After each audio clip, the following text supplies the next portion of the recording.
Hi friends, welcome to my channel. వీడియోని మొదటిసారి చూస్తున్నట్లయితే ప్లీజ్ సబ్స్క్రైబ్ చేసుకోండి.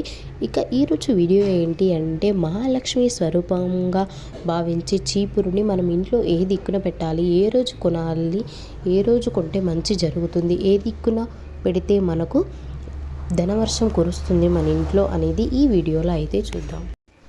చీపురుని గ్రహణానికి ముందు రోజు కానీ, గ్రహణం రోజున కానీ, గ్రహణం తర్వాత తెల్లారి రోజున కానీ చీపురుని అసలు కొనకూడదు.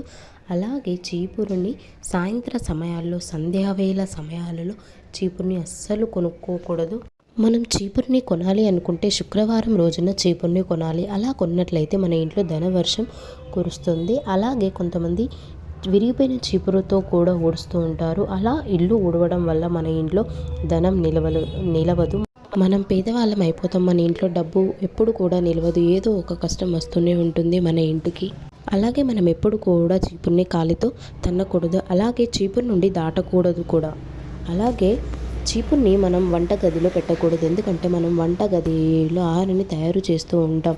అలా చేయడం వల్ల చీపురు కానీ, ఇల్లు తుడిచే కట్టెలు కానీ వంటగదిలో పెట్టకూడదు.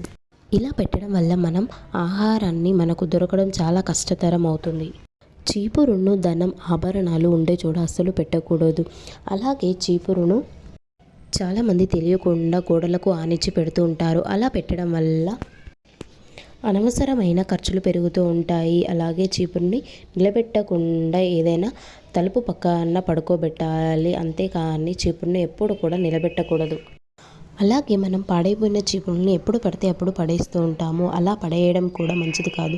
మన ఇంట్లో ధనం అస్సలు నిలవదు. చీపురుని గురువారం, శుక్రవారం రోజున లేదా అమావాస్య రోజునైనా పడేయచ్చు, ఏకాదశి రోజునైనా పడేయచ్చు. కానీ ఈ చీపురుని పడేసినట్టు ఎవరికీ తెలియకుండా రహస్యంగా పడేయాలి.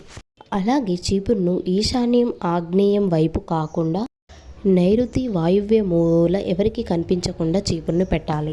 అలాగే మనం చీపుర్లను ఎక్కువగా చాలామంది ఏం చేస్తారంటే, వచ్చాయి కదా అని ఒక 2-3 చీపుర్లు ఎక్కువ కొంటూ ఉంటారు. అలా అస్సలు కొనకూడదు. ఇంట్లో చీపుర్ని నిల్వ ఉంచకూడదు. అలాగే చీపురుతో మనం ఇల్లు శుభ్రం చేసేటప్పుడు ఓం నమఃశివాయ నమః అంటూ ఇల్లు ఉడవడం వల్ల శనీశ్వరుడు మన ఇంట్లో నుండి బయటికి వెళ్ళిపోతాడు. చీపురు, చాట ఒకే దగ్గర ఉంచడం కూడా అరిష్టమవుతుంది. అలాగే పడుకునేటప్పుడు చీపురుని మంచం కింద పెట్టుకోవడం కూడా అరిష్టమవుతుంది. మన ఇంట్లో గొడవలకి కారణం అవుతుంది. చాలామంది పూజ గదిలో ఊడ్చిన చీపురునే బయట కూడా అంతా ఊడుస్తూ ఉంటారు. అలా ఊడవకూడదు.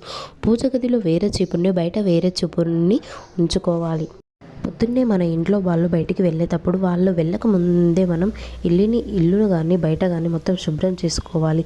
వాళ్ళు వెళ్ళగానే ఇంటిని శుభ్రం చేసుకోవడం వల్ల మన ఇంట్లో అరిష్టం జరుగుతుంది. ఇది అండి ఇవాల్టి వీడియో మీకు నచ్చినట్లయితే ప్లీజ్ సబ్స్క్రైబ్ చేసుకోండి. Thank you for watching.